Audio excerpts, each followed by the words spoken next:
because we expect so much out of ourselves.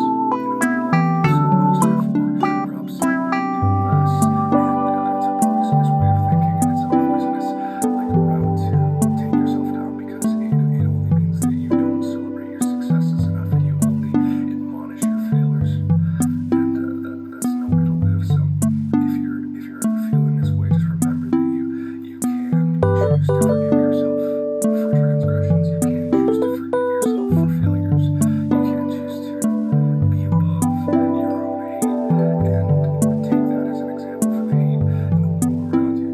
A lot of bullying these days are people that are projecting their own hate on themselves upon others so that they can escape their pain. And that's no way to live, but that's someone else's problems. If you're feeling down about yourself, then many times you just need to forgive yourself. But there's also the part of factors that aren't you being mad at yourself or being upset with yourself. They're situational things. Money is not enough.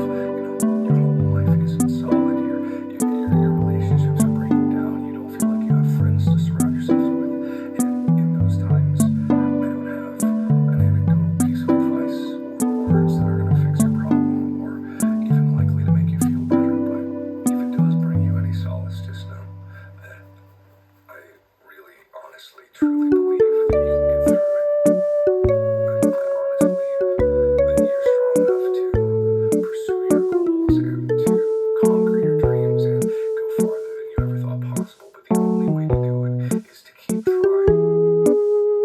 No matter what gets in your way, no matter what adversity you face, if you keep trying, if you never give up, if you always pursue that thing which makes you happier, the thing that makes you burn inside you,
relax me and put me to sleep and just like